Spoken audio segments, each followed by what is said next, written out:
Hey guys, Mohit here, and in this video, I have invited two of my friends, Shubham and Aditya, to share their journey on how they prepared for JEE and BITSAT and related exams. And let's see how their journey has been, what were the ups and downs in their preparation. And yeah, let's begin. So, hey guys, what's up and क्या कर रहे हो आजकल दोनों? मैं college में है अभी तो और कॉलेज की वही सब चीज़ों में बिजी रहते हैं बस अभी कॉलेज। शुभम से मैंने बात की, शुभम के अभी मिड सेम चल रहे हैं, तो आगे के मिड सेम्स के लिए best of luck Shubham. Aditya कैसे हो? बढ़िया हूँ। अभी तो बस मिड सेम खत्म हुए और वापस चालू हुई है पढ़ाई मंडे से। Nice nice, good to see you both doing great. और let's begin with the questions. पहले जो भी कॉमन कॉमन क्वेश्चन है वो पूछ लेता हूँ, फिर then will move to more specific questions, और जो मैंने आसपास के लोगों से, दो तीन लोगों से पूछे हैं। सो सबसे पहले तो दोनों अपने आप को इंट्रोड्यूस कर दो, जिसको जो ये वीडियो देख रहे हो जिसको नहीं पता कि who are both of you. So let's go with Aditya first. Hello, तो मेरा नाम आदित्य नेमीवाला है और मैं भी करंटली बीटेक कर रहा हूँ आईआईटी बॉम्बे सीएस डिपार्टमेंट से। और मेरी ओके। आईटी जेई एडवांस में रैंक 29 आई थी और मेंस में 89 रैंक आई थी। और बाकी अचीवमेंट्स कोई केवीपीवाई ओलंपियाड्स? केवीपीवाई मैंने 11 12 दोनों में क्लियर किया था। मतलब फेलोशिप मिली थी, अगर वो साइंस में लेते हैं तो तभी मिलती है। क्लियर हो गया था और 11th में शायद 160 के आसपास रैंक थी और 12th में 300 400 ऐसे करके थी कुछ। Great great. Shubham, what about you? Hello, मैं शुभम यादव हूँ। मैं I am currently pursuing BTech in computer science and engineering in IIT BHU. मेरी जेई एडवांस में ऑल इंडिया रैंक 793 थी और जेई मेंस में 869। और मैं अभी केवीपीवाई स्कॉलर हूँ, 11 12 दोनों में दिया था और एनटीएससी भी हो रखा है, तो बस यही है। बिटसैट का नाइस। भी जैसे ही है, तो बिटसैट का मेरा 386 था स्कोर। आदित्य, तेरा बिट सेट में कितना स्कोर था? मेरा बिटसैट में 410 मार्क्स थे। सो ये मेरे को लगता है कि इतने मार्क्स लाना बिट सेट में एक बहुत अच्छी बात है।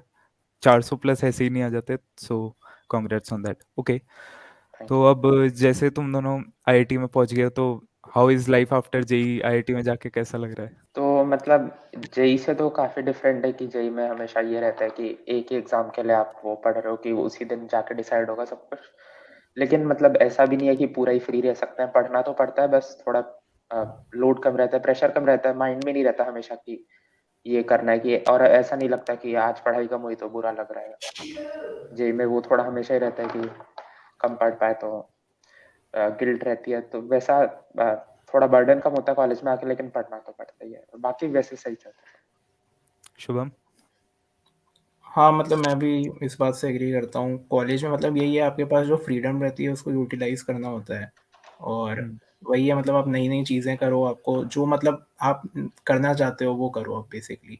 It's more hmm. Like that. और आपके जो पीयर्स रहेंगे वो काफ़ी इंपॉर्टेंट होते हैं, क्योंकि सब ने कंपटीशन की तैयारी करी है, सब भी उस फेज से गुजरे हैं, तो हर एक अपनी स्किल सेट और सब अपना इंक्रीज करना चाहते हैं, तो एक वो अच्छा एनवायरनमेंट रहता है। सब कुछ हम्म। ना कुछ कर रहे हैं।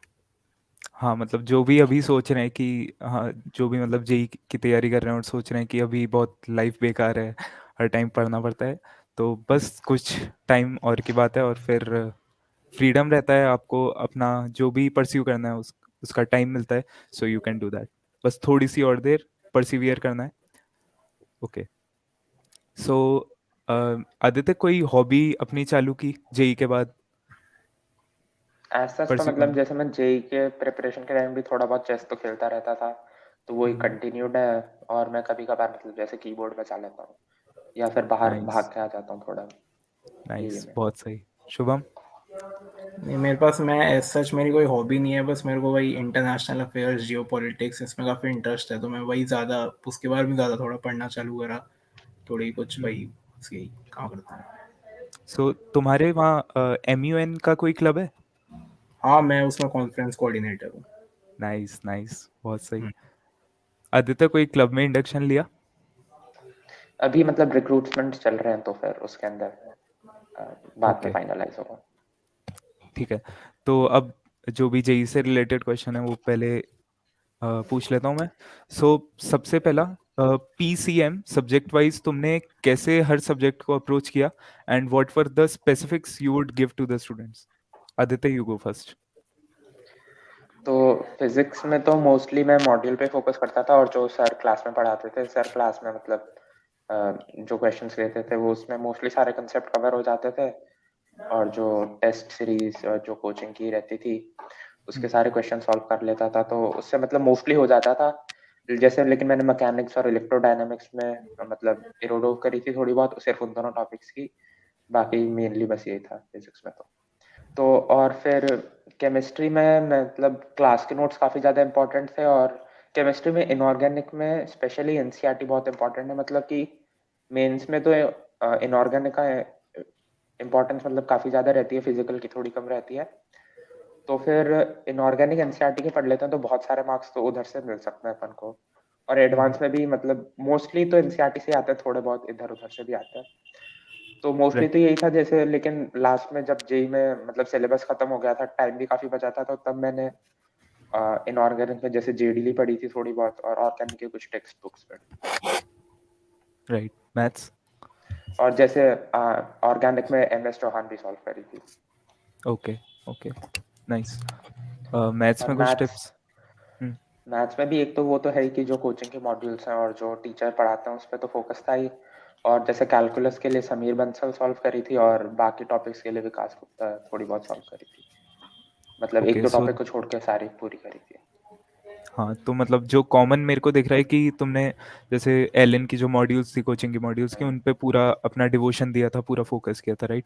हम्म, और फिर ही आगे बढ़े थे, है ना? हम्म। ओके, शुभम, तुम कुछ इसमें ऐड करना चाहोगे? हाँ, मतलब ये बेसिकली मैंने फिज़िक्स में तो मैं फिज़िक्स गैलेक्सी बाय आशीष अरोड़ा बुक है, उसे सॉल्व करता था, और हम्म। काफ़ी अच्छी बुक है, टेक्स्ट में भी थ्योरी क्वेश्चंस तो वो। एंड केमिस्ट्री में मतलब बेसिकली जैसे फिजिकल केमिस्ट्री थी, तो मेरे हिसाब से जेई है या फिर कुछ भी है, फिजिकल केमिस्ट्री है ना, लाइटर साइड ही होती है, उसमें आप अगर मॉड्यूल कर लो तो सफिशिएंट हो जाता है। हम्म। इनऑर्गेनिक में यही है कि आपको वही है, याद करना है, तो N C R T as a base होना चाहिए, और अगर वो हो गया है तो कुछ कर सकते हो आगे, but N C R T से भी काफ़ी कुछ हो सकता है। तो ये, और ऑर्गेनिक में मैंने एम एस चौहान करी थी, हम्म। और मैथ्स में भी मॉड्यूल, और आप जो क्वेश्चंस करते हो मैथ्स में क्या बेसिकली ऐसा नहीं है कि ये सेट फॉर्मेशंस हैं, ये आप कुछ कंसेप्ट अलग अलग आने चाहिए, अलग अलग कंसेप्ट का आपको उसका एप्लीकेशन आना चाहिए, दैट्स मोर इम्पोर्टेंट। तो वो आप बुक तो कर लो, कोई सी भी सारी अच्छी होती है मुझे। ओके, तो मतलब इसी क्वेश्चन पे बेस्ड मैं एक और क्वेश्चन पूछना चाहूँगा। बच्चे क्या करते हैं कि बिना जैसे उनको एक बेस दिया होता है कि आपको पहले मॉड्यूल कंप्लीट करने हैं, you have to complete your notes, फिर आगे किसी रिसोर्स पे जाना है।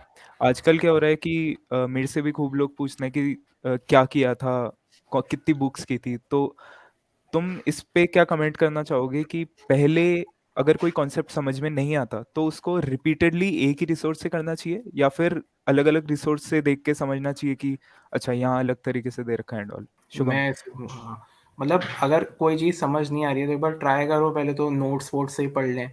नहीं आ हम्म। रही है तो जो आपका एक मेरे हिसाब से फ्रेंड्स का ग्रुप काफ़ी अच्छा होना चाहिए, कि करीब पूछ लो अगर कोई छोटा डाउट है, क्योंकि वो भी पूरा तो पढ़ाने नहीं बैठने वाला, और अगर पूरा ही कंसेप्ट नहीं आ रहा है समझ में, तो अब आपको देखो मेरे हिसाब से है ना, ये भी देखना चाहिए कि आ, कुछ देखो होते हैं चैप्टर जो नहीं आते समझ, अब आपको उनके वेटेज भी देखना है, जैसे एस ओ टी, अब एस ओ टी में कोई छोटा सा कंसेप्ट समझ नहीं आया, और एस ओ टी के क्वेश्चन आते भी नहीं है, वेटेज भी कम है, तो आप उसे ऑन अ लाइटर साइड पटक सकते हो कि यार कभी थोड़ा मेरे को टाइम मिले तो मैं कर लूँ, पर पूरा टाइम उस पर वेस्ट देने से नहीं होगा। पर मान लो ऐसे कोई डिफ्रेंसिएशन का बहुत इंपॉर्टेंट है, डिफ्रेंसिएशन या कैलकुलस का टॉपिक है, वो तो बहुत इंपॉर्टेंट होता है, तो वो तो आपको करना है।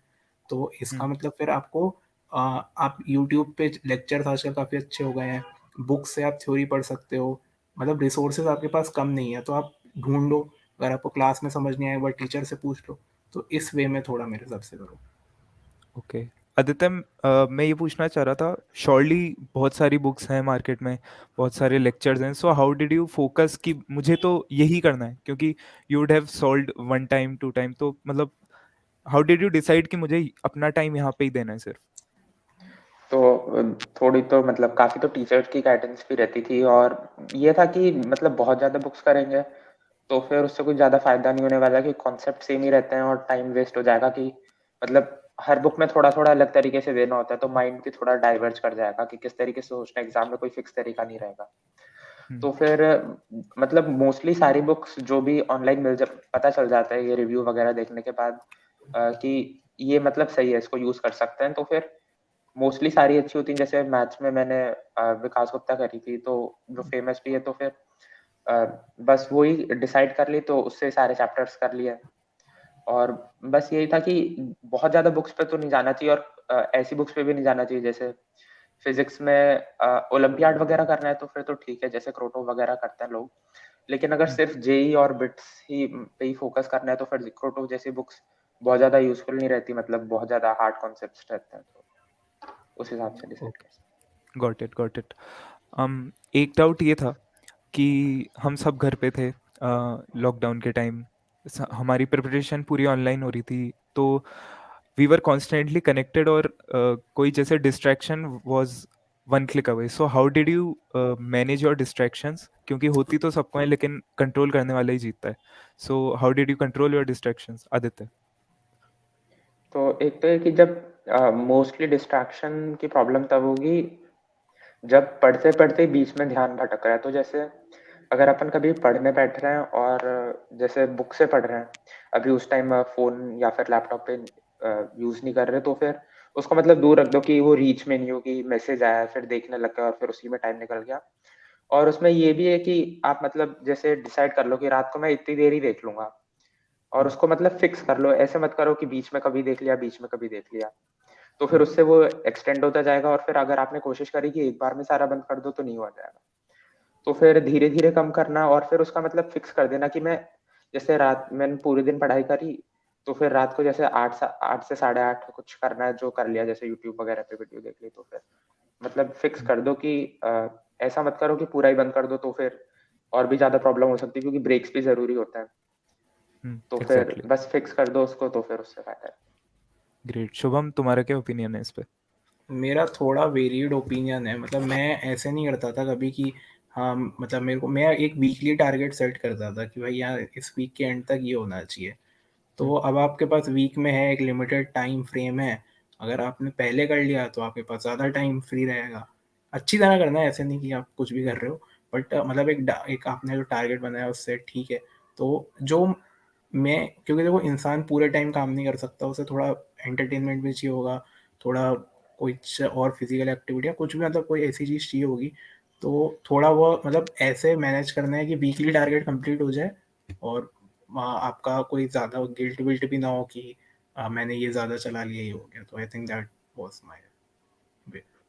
ग्रेट ग्रेट, दोनों का बहुत अच्छा ओपिनियन था इस और ये मतलब बहुत बड़ी प्रॉब्लम है आज फेस करते हैं बच्चे। ओके, हम्म। एक और चीज़ कि हमारा जो पेपर था, जेई मेन की बात कर लें, एडवांस की बात कर लें, बार बार पोस्टपोन हो रहा था।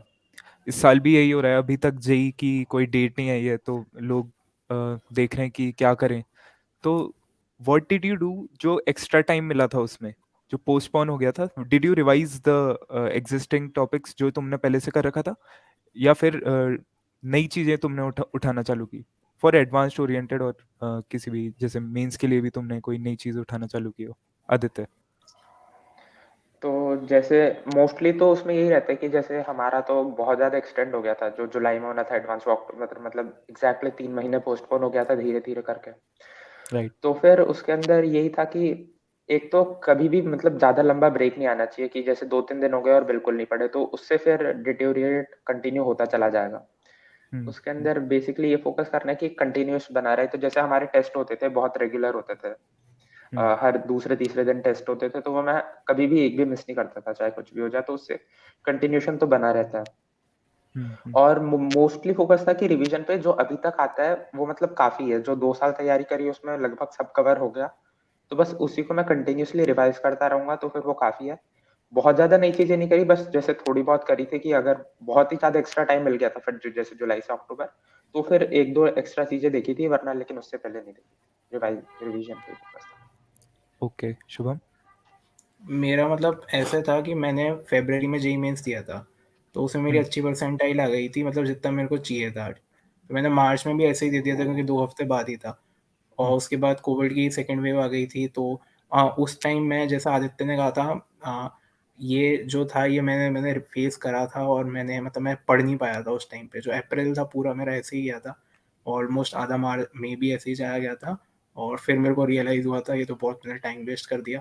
फिर मैंने थोड़ी धीरे धीरे किया, और एक बार ब्रेक हो जाती है ना पढ़ाई में, तो फिर बहुत मुश्किल होता है आपको वापस उसे ट्रैक पर लाना। तो आपको उसमें भी टाइम लगेगा। ऐसा नहीं है कि आप एक आपने आप करीब 15-20 दिन से पढ़े नहीं और फिर आप 100% प्रोडक्टिविटी दे दो। तो वो है मेजरली कि उसमें आता है, फिर धीरे धीरे लास्ट तक मैंने सही करा था काफ़ी। मतलब वो तो मैंने खुद ने एक्सपीरियंस करा था। ओके, सो मतलब जो मोटिवेशन है वो अंदर से ही आनी चाहिए, कोई और आपको बताएगा नहीं कि भाई अब पढ़ ले। क्योंकि अब आप मतलब 12th क्लास में आ गए, you have the intellect to plan for yourself. तो वही है कि मोटिवेशन आप अपने अंदर ढूंढिए, फिर से खुद को उठाइए। अगर आपने 2-3 दिन पढ़ाई छोड़ भी रखी है, आप लो फील कर रहे हैं, तो you can get yourself back on track. Okay, so अभी आदित्य ने टेस्ट्स की बात बोले कि वो एक भी टेस्ट मिस नहीं करता था। So how how did you utilize this coaching का जो सिस्टम है टू द फुलेस्ट, कि डाउट वाउट तुम हर जो भी डाउट आता था वो पूछते थे, या फिर सिलेक्ट करके जाते थे कि मेरे को ये डाउट पूछना है? No. शुभम। मतलब ऐसे था कि 11th में तो ऑफलाइन कोचिंग होती थी हमारी। तो हम्म। आई थिंक वी मेरे हिसाब से हम लास्ट बैच होंगे इसने ऑफलाइन ऑनलाइन दोनों कोचिंग करी है। क्योंकि अब तो जो इस वाला बैच है उनने पूरे साल दोनों ऑनलाइन ही करा है, और करेक्ट। अगले साल भी यही होगा। तो ऑफलाइन में क्या होता था, डाउट काउंटर्स होते हैं, आप डायरेक्ट टीचर से इंटरेक्शन कर सकते हो, तो वहाँ पे डाउट पूछना थोड़ा काफ़ी कंपेरेटिवली आसान पड़ता है। यहाँ पे हमारे ग्रुप्स बना दिए थे टेलीग्राम पे, आप वहाँ पे पोस्ट करते थे, बट फिर ऐसा हुआ था ग्रुप्स डेड हो गए थे, कोई भी नहीं पूछता था वहाँ डाउट। तो वही होता था, आप टेस्ट कर रहे हो, आपका टेस्ट होता था तो डिस्कशन होता था, तो डिस्कशन में सब बच्चे डाउट पूछ लेते थे। तो ऐसे था। बाकी जो है, मतलब एक बैच में क्या होता है, ज़ील होती है ना। जैसे स्टार्टिंग जब आप जेई प्रिपरेशन चालू करते हो, सबकी ज़ील होती है कि यार हमें तो कुछ करना है, हमें करना है। ज़ील धीरे धीरे क्या होता है, लास्ट तक खत्म हो जाती है। तो वो बहुत रहता है, वो आप कितनी बचा लो, वो है, क्योंकि सबकी कम होती है। वो आप नहीं कर सकते वही जो आपकी फर्स्ट डे थी, इसलिए। आदित्य, तो मॉड्यूल्स जो भी। जैसे डाउट्स में पहले तो मैं ये करता था कि जैसे कुछ समझ नहीं आया तो उस टाइम एक बार के लिए छोड़ दिया उसको, और फिर जैसे अगर जैसे सुबह नहीं आया तो एक बार शाम को रिविजिट कर लिया, फिर शाम को नहीं आया तो अगले दिन में रिविजिट कर लिया। अगर फिर भी समझ नहीं आता था तो मैं एक बार तो जो हमारा फ्रेंड्स का ग्रुप था, अगर मतलब कोई छोटा मोटा डाउट है, बहुत ज्यादा बड़ा कंसेप्चुअल डाउट नहीं है, तो मैं फ्रेंड्स के ग्रुप में डाल देता था, और अ, हो भी सकता है रिजॉल्व हो जाए, हो भी सकता है नहीं हो। अगर फिर भी नहीं आता था तो फिर जैसे अगर ऑफलाइन है तो फिर मतलब सर से ऑफलाइन पूछ ही लिया, या फिर 12th में जब स्टार्ट में वो जो टेलीग्राम पे डिस्कशन ग्रुप्स एक्टिव रहते थे तब तो उस पर डाल देते थे, वरना फिर बाद में मतलब जैसे टीचर से पर्सनली पूछ लिया तो फिर मतलब फायदा रहता है उससे काफी। और जैसे जो टेस्ट्स की बात थी कि रेगुलर टेस्ट देने से मतलब एक फ्लो बना रहता है, और फिर टेस्ट के एनालिसिस से मतलब काफी पता चलता है कि जैसे इस तरीके के क्वेश्चंस में प्रॉब्लम हो रही है, तो उस कॉन्सेप्ट को मतलब जैसे अगर जो मैं कह रहा था, जो थोड़ी बहुत नई चीजें मैंने पढ़ी वो उन्हीं पे पढ़ी कि ये चीज मुझे बार बार गलत हो रहा है इस कॉन्सेप्ट में क्वेश्चन, तो फिर उसी को एक और बार पढ़ लिया कहीं और से। इसमें मैं एक ओके। चीज़ ऐड भी करना चाहूँगा। मेरे हिसाब से आपका फ्रेंड्स का ग्रुप बहुत अच्छा होना चाहिए, क्योंकि मतलब मेरे तो मतलब बहुत सारे डाउट्स तो आदित्य ही क्लियर करता था, और मैं उसे रोज़ 2-3 भेज देता था, वो बता देता था। और ऐसे ही 1-2 और भी थे, तो मतलब उन्होंने तो बहुत ज़्यादा क्लियर करे थे मेरे डाउट्स। तो और नाइस। ना ऐसा ही 11th में भी था, समक्ष था, मेरे समक्ष है कौस्तुभ, ऐसे मोहित भी था, हम सब डाउट्स पूछते रहते थे। तो अ, ये मेरे हिसाब से कि आप, क्योंकि टीचर को डायरेक्ट आप कोई भी डाउट जाके नहीं बोल सकते, थोड़ा डर भी रहता है कि ये क्या पूछ रहा हूँ। तो आई थिंक वो फ्रेंड से ज़्यादा सही रहता है। Exactly exactly. तो तुम दोनों के ही बिट सेट में बहुत मस्त मार्क्स आए हैं। मैं तो तुम्हें मतलब देख के ही ऐसे रह गया। सो तुमने क्या बिट सेट के लिए कुछ स्पेसिफिक तैयारी की थी? पेपर से पहले सोच के गए थे कि मेरे को बोनस क्वेश्चंस अटेम्प्ट करने हैं नहीं करना है, या फिर तुम सीधे फ्लो में चले गए थे कि जो होगा देखा जाएगा? आदित्य। बिटसैट का जैसे मैंने मतलब मॉक पेपर देखे थे पहले तो, और जैसे थोड़े दोस्तों से बात करी थी तो ये पता चला था कि जैसे बिटसैट का जो क्वेश्चंस का लेवल होता है वो जेईई मेन से भी मतलब इजी साइड ही रहता है, फिजिक्स केमिस्ट्री मैथ्स में। तो फिर अगर मतलब जेईई की तैयारी अच्छे से करी है मेंस एडवांस की, तो फिर फिजिक्स केमिस्ट्री मैथ्स तो आराम से हो जाएगी। और जो मतलब मेंटल एबिलिटी है उसके लिए थोड़ा अगर 10th में एनटीसी के लिए पढ़ा है तो मोर और लेस हो ही जाती है। वरना उसके लिए मतलब जो पुराने साल के पेपर है या फिर कहीं भी मैथ्स के थोड़ी भी क्वेश्चन कर लेते हो तो आइडिया लगने लग जाता है कि किस टाइप के क्वेश्चन है, और वो हो सकते हैं। तो मैंने तो बेसिकली अलग से तो ज़्यादा कुछ नहीं किया था, लेकिन जैसे बिटसैट के 15 दिन पहले मैंने हर दूसरे तीसरे दिन बिटसैट के मॉक टेस्ट देने शुरू कर दिए थे ऑनलाइन, मतलब आराम से मिल जाते हैं। हाँ तो फिर जैसे बस यही करा था, तो उससे मतलब आइडिया लग गया था कि कितने टाइम फ्रेम में मतलब मेरे से हो जाएगा पेपर। तो फिर मोस्टली केसेस में ये हो रहा था कि ऑनलाइन जो टेस्ट थे उनमें बोनस क्वेश्चन का फीचर तो था नहीं, लेकिन मेरा टेस्ट लगभग 5-10 मिनट या लगभग 10 मिनट पहले खत्म हो रहा था जो अलॉटेड टाइम फ्रेम है। तो मैं ये तो सोच के गया था कि मैं बोनस अटेम्प्ट करूंगा, लेकिन इतना एडमेंट भी नहीं था कि अगर ज्यादा हार्ड पेपर आ गया तो फिर नहीं करूंगा। लेकिन जो पेपर था वो हमेशा की तरह मतलब बहुत ज्यादा हार्ड था नहीं, इजियर साइड ही था।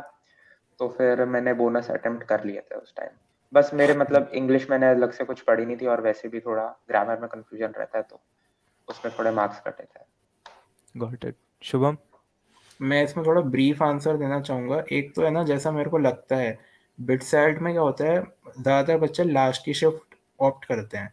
वही उसमें ऑप्शन आता है कि आप शिफ्ट अपनी ऑप्ट करो। तो जब मैं शिफ्ट चूज करने का था, लास्ट की दोनों भर गई थी। बट मेरे हिसाब से ऐसा है, जो इंक्रीज होती जाती है डिफिकल्टी विद शिफ्ट, क्योंकि जैसा मेरे फ्रेंड्स का जिनका लास्ट थोड़ा बाद में आया था, उनका पेपर मेरे से टफ था, और मेरी थर्ड शिफ्ट थी, सेकेंड डे की फर्स्ट शिफ्ट यानी कि। तो मेरे हिसाब से ये भी है कि आपको थोड़ा अर्लियर वाले ले लेने चाहिए, कोई मतलब तो है नहीं। अभी तो इस साल हुआ, आगे साल क्या होगा ये पता नहीं। फिर रही बात, हाँ मेरे ऐसा था कि मैं भी बस 15 दिन पहले ही जेई के मोड में थे, तो 15 दिन पहले बिटसेट का जब डेट आई वो हुआ, तो तब पढ़ना थोड़ा चालू करा, देखा। तो उसमें मैट आती थी, तो मैट तो मैंने क्या एनटीएससी के टाइम कर रखी थी, तो उसमें मेरे को इतना था नहीं, और मैट के 10 क्वेश्चन ही होते हैं। इंग्लिश थी मेन। अब इंग्लिश क्या होता है, ऐसा है क्वेश्चन आएंगे आपसे, हो फर्स्ट टाइम हो जाएगा देखते या तो नहीं होगा, तो उसमें भी आप ज़्यादा कुछ कर नहीं सकते, क्योंकि आप इंग्लिश खोल के तो बैठोगे नहीं। तो बात है पीसीएम की, पर मिनट करीब एक मिनट पर क्वेश्चन करना पड़ता है आपको।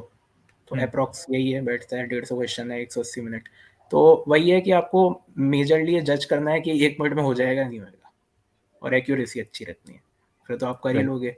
और रिगार्डिंग द बोनस क्वेश्चन, हाँ मैं ये सोच के गया था कि मैं बोनस तो अटेम्प्ट करूँगा, क्योंकि मतलब मेरा ये था कि जैसे कि मतलब एक स्कोर अच्छा होने के लिए मतलब बोनस एक काफ़ी बढ़िया दे देता है। जैसे मेरे था 350 मार्क्स प्लस 36, मतलब मेरे 12 बोनस थे और वो सारे सही थे।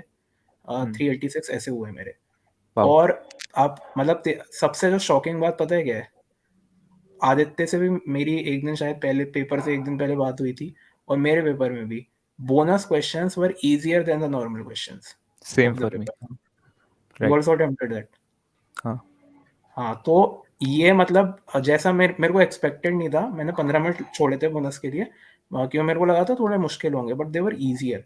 तो वो काफ़ी एक था। तो मैं ये पॉइंट है कि बोनस मेरे हिसाब से अटेम्प्ट कर लेने चाहिए। अगर आप 130 140 कर चुके हो ना, तो 10-15 जो क्वेश्चन है उन पे थोड़ा लप्पे मार के बी ऑप्शन सी ऑप्शन करके आगे बढ़ के बोनस अटेम्प्ट कर लो। एग्जैक्टली। तो मतलब आपको थोड़ा फ्लेक्सिबल होना पड़ेगा आपकी अप्रोच में। आप ऐसे डिसाइड करके नहीं जा सकते कि आपको करना है कि नहीं करना है। हाँ, अगर आपको कॉन्फिडेंस है तो यू कैन डिसाइड कि आपको करना है, and you can manage your time accordingly. Okay, so yeah that was it for this session. Hope कि तुम दोनों आते रहो मेरे चैनल पे और ऐसी मज़ेदार टिप्स देते रहो सबको। And yeah bye bye, let's wrap it up. Thank you. Thank you. Thank you.